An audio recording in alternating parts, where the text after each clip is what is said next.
Good afternoon my YouTube family.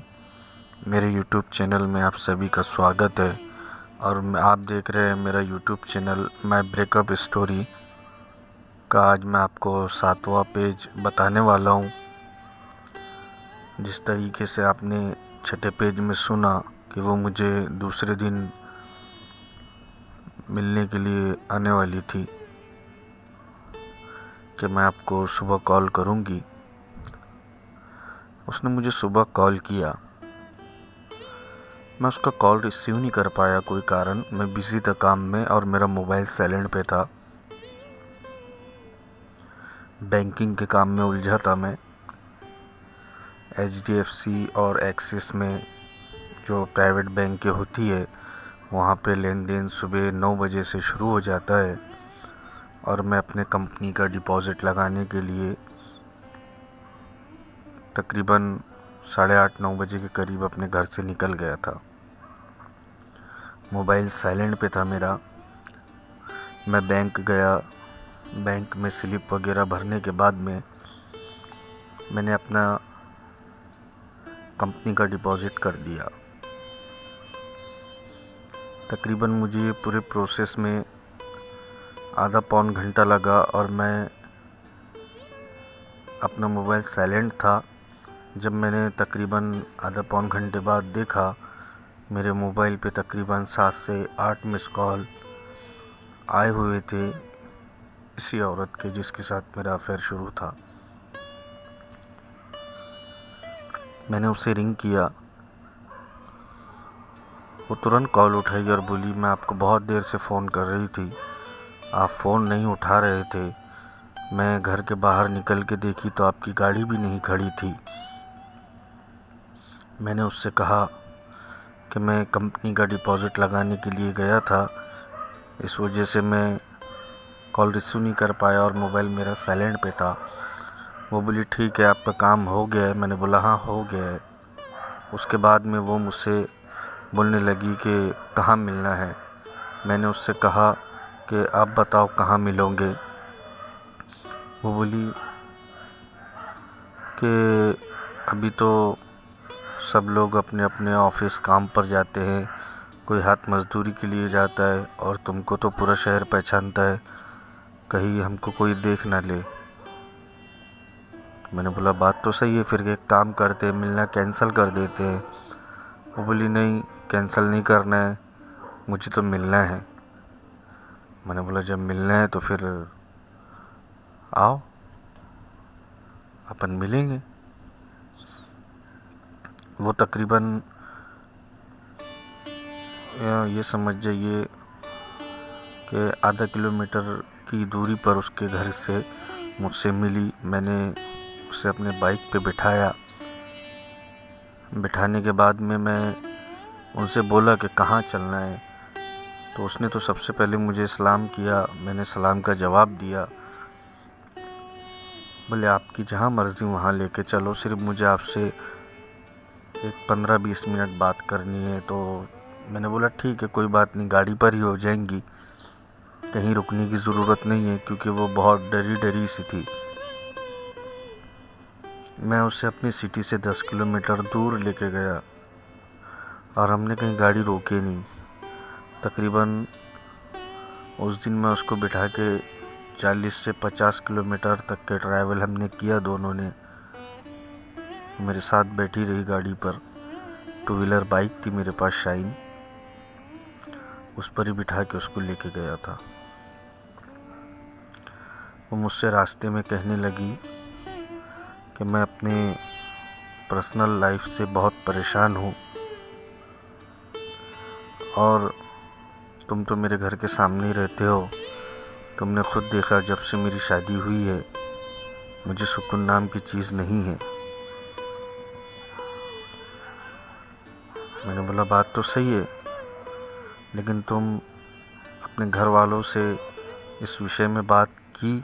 वो बोले, मैंने सब तरफ बात की, मैंने सबको सब कुछ बोला, लेकिन कोई भी मेरी बात समझता नहीं है।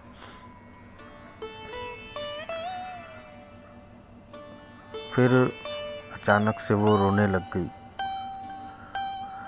और कहने लगी कि तुमने मुझे प्रपोज़ किया, मैं तुम्हें बहुत दिल से चाहने लगी हूँ और तुम एक वादा करो मुझसे कि मेरा साथ ज़िंदगी में कभी नहीं छोड़ोगे। मैंने कहा ठीक है, अगर तुम यही चाहती हो तो मैं तुम्हारा साथ दूंगा, लेकिन मेरी भी एक बात है आपसे जो आपको रखनी पड़ेगी। वो बोले बोलो क्या बात है। मैंने उससे कहा कि जो तुम्हारे आदमी का अफेयर शुरू है, तुम उसके बारे में पूरी बात तुम्हारे घर जाकर करो, यानी तुम्हारी मम्मी पापा के यहाँ जाकर करो। उससे मम्मी पापा तो नहीं थे, उसके मम्मी पापा का डेथ हो गया था, तो जो भी तुम्हारे भाई है बहन है उनसे करो, वो इस रास्ते का हल निकालेंगे कुछ न कुछ। और तुम्हारे सास ससुर से भी करो। कहने लगी कि मैंने सबको बताया है लेकिन मेरा कोई कुछ नहीं सुनता है, सब अपनी मनमानी करते हैं और यह आदमी पूरा उस औरत में दीवाना पड़ा है और मुझे मारते हैं, मुझसे झगड़ा करते हैं। उसने ऐसी बहुत सारी बातें मुझे बताई जिसे सुनकर मैं थोड़ा सा नर्वस हो गया और दिल ही दिल में सोचने लगा कि नहीं, इस औरत के ऊपर बहुत जुल्म और सितम हो रहा है, क्यों ना इसकी मदद की जाए। फिर मैंने उससे पूछा कि तुम्हारे घर में जो झगड़े वगैरह होते हैं उसका रीज़न क्या है झगड़े का। तो वो कहने लगी रीज़न सिर्फ इतना है कि कभी अगर वो मेरी सास, मेरा ससुरे, मेरे शौहर अगर मुझे 2 बातें सुना देते हैं तो मैं भी उनको 2-3 बातें सुना देती हूँ। मैंने बोला ठीक है, लेकिन अभी आप मुझसे वादा करो कि अगर आप मेरे साथ रहना चाहती हो, मेरे साथ रिश्ता रखना चाहती हो, तो तुम उनसे कभी झगड़ा नहीं करोगी। अगर वो तुम्हें गाली भी बके तो आपको पलटा के जवाब नहीं देना है। वो अगर तुम्हें कुछ बोले तो तुम्हें कुछ नहीं बोलना है। अगर वो तुम्हें कोई काम बोलते हैं तो तुम वो काम सुन लो, क्योंकि इंसान मेहनत करने से कभी नहीं मरता। मेहनत करने वाला इंसान हमेशा 4 लोगों में इज़्ज़त पाता है। मैंने उससे ऐसा कहा। और ये वादा कर लो तुम कि तुम ज़िंदगी में कभी अपने सास ससुर से और अपने हस्बैंड से ज़बान नहीं चलाऊंगी, क्योंकि जो उसने मुझे परिस्थिति बताई थी, परिस्थिति में सिर्फ इतना ही था कि अगर उसकी सास उसे कुछ बातें सुनाती या उसका हस्बैंड उसे कोई बातें सुनाता तो इधर से ये भी मुंह चलाने वाला काम रखती। तो मैंने सोचा क्यों ना अपन एक ऐसा बीच का रास्ता निकाले कि इनकी झगड़े ना हो हस्बैंड वाइफ में, सास ससुर में। और झगड़े का रीज़न सिर्फ ज़बान चलाना था। सास बहू से चलाती, बहू सास से चलाती ज़बान, ससुरा बहू से चलाता, बहू ससुरे से ज़बान चलाती, हस्बैंड वाइफ से ज़बान चलाता, वाइफ हस्बैंड से चलाती। बस इससे ज़्यादा मुझे झगड़े का कोई ऐसा रीज़न नहीं लगा। तो मतलब क्यों ना अगर ये 2 लोग झगड़े करते हैं और इसमें से अगर कोई एक चुप बैठ जाए तो इनकी घर ज़िंदगी अच्छे से चलते रहेंगी। और मैंने तो उसे ऐसी मजाकन पर पोस्ट किया था और मुझे अभी भी उससे मोहब्बत नहीं हुई थी, बिल्कुल भी नहीं हुई थी। मैंने यही सोचा कि अगर ये दोनों अच्छे से ज़िंदगी कर लिए तो मेरे लिए इससे बड़ी बात कोई नहीं है। फिर मैंने उससे कहा कि ठीक है, तुम टेंशन मत लो, तुम्हारे हस्बैंड को भी मैं बचपन से जानता हूँ और तुमने खुद देखा हम लोग आमने सामने रहते हैं, लेकिन तुम्हारे हस्बैंड से सिवाय सलाम दुआ के मेरा इससे ज़्यादा और कोई आगे ताल्लुकात नहीं है।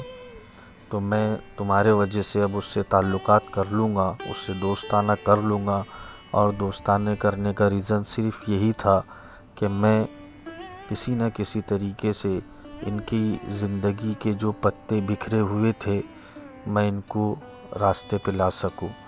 एक मेरी सोच ये थी, और एक सोच मेरी अंदर यही भी चल रही थी कि ये औरत जो है थोड़ा, इसका जो दिमागी तवाज़ुन है ये कमज़ोर हो गया है, उसका दिमाग काम नहीं कर रहा था। जब मैं उससे मिला ना, वो बहुत घबरा चुकी थी। उसको यानी एक हमदर्द की ज़रूरत थी कि कोई उसे समझा सके, जो उसके ससुराल में भी नहीं था, जो उसके मायके में भी नहीं था। अब वो मुझसे कहने लगी कि हम नेक्स्ट टाइम कब मिलेंगे। तो मैंने उससे कहा कि ठीक है, तुम टेंशन मत लो, नेक्स्ट टाइम मुझे जब भी मिलना रहेगा मैं आपको खुद बता दूंगा, क्योंकि मेरी लाइफ बहुत बिज़ी है। मैं ज़्यादा अगर आपको मिल नहीं सकता, मैं एकदम ज़्यादा कॉल पे बात नहीं कर सकूंगा आपसे। इसी तरीके से मेरा उसके साथ में बातचीत का सिलसिला शुरू रहा। अब मैं आपको मेरे नेक्स्ट पेज में उसकी कुछ कॉल रिकॉर्डिंग्स वगैरह है मेरे पास, वो मैं आपको कल से डालना शुरू करूँगा। और प्लीज़ आप मेरे इस चैनल को सब्सक्राइब करके रख लें, और ज़्यादा से ज़्यादा अपने दोस्तों में सब्सक्राइब करने का भी बोले, क्योंकि ये जो मेरी कहानी नहीं है, ये एक मेरी ज़िंदगी की रियल हकीकत है मेरी, कि मैंने किस तरीके से एक का घर बचाना चाहा, किस तरीके से मैंने उसका घर बचाना चाहा, लेकिन उसके घर को बचाने के चक्कर में मैंने अपने ही घर में अंगार लगा दी। मैंने अपना ही घर बर्बाद कर दिया दोस्तों। ये अभी मैं आपको ये जो कहानी बता रहा हूँ ना, ये बिल्कुल स्टार्ट से बता रहा हूँ और बिल्कुल पेज वाइजेस बता रहा हूँ कि आप लोगों को पूरी कहानी ये समझ में आ जाए। कि अगर मैं हर मर्तबा ये कहता हूँ कि अगर कोई मेरी कहानी सुने ना, ये जो मेरी ज़िंदगी की हकीकत स्टोरी है, तो अगर कोई ऐसा काम करे तो ये काम करने से रुक जाए और उसे ये मालूम पड़ जाए कि ऐसे काम करने का अंजाम कितना बुरा होता है। यूट्यूब पर भी अभी मेरा चैनल अच्छा ग्रो कर रहा है, मुझे व्यूज़ भी अच्छे आ रहे हैं। पहले मेरा 1 सब्सक्राइबर था, आज मेरे 2 सब्सक्राइबर हुए हैं, और मुझे उम्मीद है कि आप लोग मुझे आगे भी ऐसे ही सपोर्ट करते रहोगे। और जितने भी मेरे व्यूवर्स हैं, सुनने वाले, मैं सबसे रिक्वेस्ट करता हूँ, प्लीज़ हाथ जोड़ के आपसे रिक्वेस्ट है कि ये चैनल को मेरे सब्सक्राइब करके रख ले। और इसलिए सब्सक्राइब करके रखे कि आपको ज़िंदगी में ना कहीं मेरी स्टोरी बहुत काम में आएगी, और कहीं ना कहीं मेरी स्टोरी से कोई ना कोई अगर सुधर जाए सुनने के बाद में, तो मेरे लिए वो एक बहुत बड़ी बात है मेरे भाइयों। इससे ज़्यादा मुझे कुछ नहीं चाहिए। और मेरी बहनों से भी गुजारिश करता हूँ कि प्लीज़ मेरा चैनल को सब्सक्राइब करें। ये मेरी ज़िंदगी की हकीकतन आप बीती है, ये किसी के भी साथ हो सकती है। और मैं यानी दिल में ऐसा